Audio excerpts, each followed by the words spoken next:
The princess flees through dark tunnels, while the minister takes her place on the royal throne. The army of cylinders and cubes breaks through from all sides. The princess barricades the door, but it is in vain. The army of cylinders and cubes manage to break through. This scene represents suppressed emotions and tensions that the soul has been ignoring all along.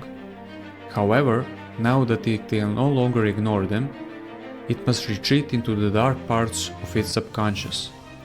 From all sides, suppressed content that the soul has avoided confronting for so long is closing in, and now the time has come to pay the price. The princess and Pearl reach the Demen's portal, but it is unused, dusty, and has not been active for years. The princess tries to activate it, but it is too late. The cylinders arrive and capture the princess and Pearl. Before being taken away, the princess sheds a tear. The tear turns into gold and manages to pass through the Demen's portal. As she is taken to the city of Zil, which will be discussed later, the Duke orders the path to the Demen's portal to be sealed and explicitly commands that no one should ever reach the Demen's portal ever again. Did you manage to figure out what the Duke symbolizes? The Duke symbolizes the false self, or persona, and his army, with which he conquers the kingdom of Oriana and enslaves Princess Oriana, consists of cubes and cylinders. Cubes and cylinders symbolize toxic, limiting programs and belief systems, without which the persona cannot exile the soul from the system and take control. What are programs? Programs are limitations imposed on us by other people, our environment, the education system, and media, such as life is hard, it's difficult to earn money, you have to step out of your comfort zone to succeed in life, it's impossible to find the ideal partner, and so on. In essence, anything that is not aligned with the truth is a program or belief system. If not addressed and removed in time, but instead infused with life energy, and each time you ignore them, you give them life energy, they become dangerous, gain strength, and take over your life. In this way, even though programs and beliefs have no power on their own and are not aligned with the truth, you give them life, and they, in return, create your reality. For example, if you believe that life is hard and that you must fight every day to be happy, you will indeed live such a life. The Demen's portal symbolizes the ability of soul to connect with other dimension of the human psyche, or being. What are these parts? You'll find out later.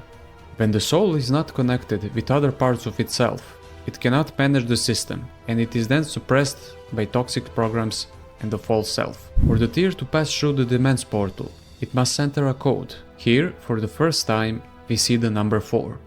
Remember this number, as it will reoccur throughout the cartoon, and its meaning is crucial to understand, because it does not appear by chance. Before we continue the story, I owe you Schwartz's explanation of how exiles and protectors function. According to Schwartz, when a person experiences trauma that they are not ready to process at the time, the mind fragments and an exile is created. A part of the soul or psyche is frozen or removed from the system. Managers and firefighters then take over to keep the system functioning. The role of managers is to manage the system while the soul is in exile, while firefighters step in to put out fires when managers can no longer maintain control. Firefighters serve to empty your emotions, so that you no longer have the energy to feel the emotions within you. Managers and firefighters come in various shapes or forms. I will give some broader examples, and you can introspect and ask yourself in which areas you had to suppress parts of yourself, what replaced your soul, and how you extinguish the fire or emptiness that you wake up and go to sleep with. Have you ever had a close person, a parent, someone you considered to be your best friend, someone you were in love with, someone who you had full trust, and have that person say to you, "You're too fat, you need to lose weight," or "You're too skinny, you need to gain weight. Look at yourself, no one will want you." If this has happened to you, you felt hurt, and instead of processing the emotions of sadness, anger, rejection, loneliness, or feeling unloved, you suppressed parts of your soul. In its place, a manager emerged, saying, "I'll go to the gym, I'll work out regularly, I'll stick to a strict diet, I'll never skip workouts, I'll lose weight if I'm overweight, or I'll build muscles, if I'm skinny. I'll attend health and nutrition seminars, I'll show everyone, I'll prove myself, and then others will love me. If you ever said this, it's not your soul speaking, it's the manager who has taken over your system in place of your exiled soul, which cannot handle the emotions it was experiencing and wasn't accepted as it is. Instead, it had to become something it is not. Since the soul cannot become something it is not, it is suppressed, and in its place comes a manager who can do so. However, what happens is that the emotions you experienced are still within you. The manager only distracts you from them, and the more you ignore these emotions and focus on external things, strengthening your manager, the stronger these emotions will become, until the manager can no longer suppress them. At that point, when the manager can no longer suppress these emotions, firefighters step in. Their role is to provide relief just enough for you to speak the emotions again, allowing the manager to continue his work. In this case, if your manager consistently tells you to go to the gym, stick to restricted diets, push yourself, and so on, when the firefighter takes over, you might binge on sweets and junk food. This will give you temporarily relief from such a life, making you feel exhausted and burying your emotions even deeper. Afterward, the manager will once again distract you from your emotions until you break again, and the cycle repeats. The specific thing about managers and firefighters is that if you allow them to take control of your system, you will constantly go in circles thinking you're making progress, while actually spinning in place and losing a significant amount of energy and time. Why? Because you're ignoring the primary emotions. You're not living a life guided by your soul. Instead, synthetic parts of you are in control. Your soul, or the exile, wants to reintegrate and return to the system, but you persistently avoid paying attention to it. The consequence of such a way of life is a significant loss of energy, time and money spent on strengthening synthetic parts of yourself. The same applies to your love life, professional life, and social life. How many times have you been rejected in social situations for being who you are, forcing you to put on a mask and work hard to hide your true self, in order to be accepted in society, at work, or in love? How many times have you abandoned yourself because you believed it was the only way to gain love and respect from others? Whenever you feel pain that you cannot process, a part of your soul is suppressed, and in its place comes a manager who substitutes for the soul while it is in exile. That's why you see the minister Grumper sitting on the throne, the place where the princess once sat. This scene symbolizes the manager taking control of the system, while the soul is suppressed into the subconscious. Don't get me wrong. I'm not saying that exercising and eating healthy are bad, nor that obesity or being underweight are good things. What I want to say is that you shouldn't exercise and eat healthy to prove your worth to others or to gain love in this way. You should do it for yourself. Your actions should be connected to you and what your soul desires. If you don't know how to process the emotions you have within you and let them pass through your nervous system, your action will always be tied to pleasing others, catering to the image they've created for you, and trying to win their approval. If you choose such a life, you will never be completely happy. You will consistently generate problems and focus on solving them, continuously suppressing emotions and in essence destroying your life. And your emotions are the reason you have problems in the first place. Summary of the roles and behaviors of managers, firefighters, and exiles. Managers. Philosophizing, toxic belief systems, thoughts, and emotions, redirecting attention to irrelevant things.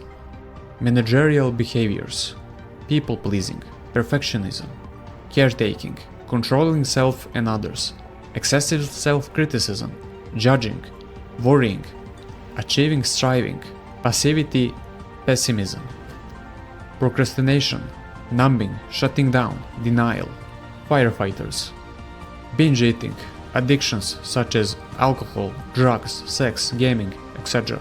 Shopping, workaholism, scrolling on the phone, rage, affairs, self-harm, suicidal thoughts, fantasy, panic, anxiety, hypervigilance, cravings, digestive problems, exiles, shamed, dependency, emptiness, fearfulness, shyness, openness, helplessness, worthlessness, hurt, fragility, anger, sadness, powerlessness, guilt, overwhelm, and deadness or lifelessness. We will go through summary of the roles and behaviors of managers, firefighters, and exiles, and you might take a moment to think about how many of these behaviors you have in your life. So, to summarize, managers are there to create a narrative about why you shouldn't accept yourself as you are. They redirect your attention to irrelevant things and control your life through philosophies, beliefs, and programs. Firefighters are there to disable you from feeling your emotions and confronting them by draining the energy necessary to observe and face your emotions, that exiled part of your soul. They work together and, with combined efforts, prevent your soul from reintegrating into the system. Not because they are bad, but because this is a natural defense mechanism of your psyche, when it has no solution for the emotional tension and trauma coming from the external world. When you have toxic emotions within you and you don't process them, but allow them to persist, your soul must leave the system. To keep you from functioning, the mind creates managers and firefighters, parts of you that allow you to have a somewhat functional life. Now you know the basics of how the human psyche functions, how the soul is exiled from the system and what takes its place, and how this affects your daily life. Before continuing, it might be helpful to write down a list of about 10 situations or relationships in your life where you feel you're not fully showing your true self, but are hiding behind a mask to gain certain benefits because you're afraid that if you show your true self, you'll be rejected. Go through the list of behaviors of managers, firefighters, and exiles, and reflect on which of these behaviors you recognize in yourself. If you're more interested in the topic of exiles and protectors, I recommend the book No Bad Parts by Dr. Richard Schwartz. And if you want to release your toxic emotions and bring order to your internal system, take a look at the Soul Athlete Experience, linked in the profile description. It's an experience that has helped thousands of people, including myself, to reconcile conflicting parts of themselves, releasing the emotional baggage carried since childhood, and develop emotional intelligence and authenticity. Let's move on to the next scene, which tells us what we can do when the soul is suppressed from the system, and which part of us is the only one that can help bring the soul back to its rightful place.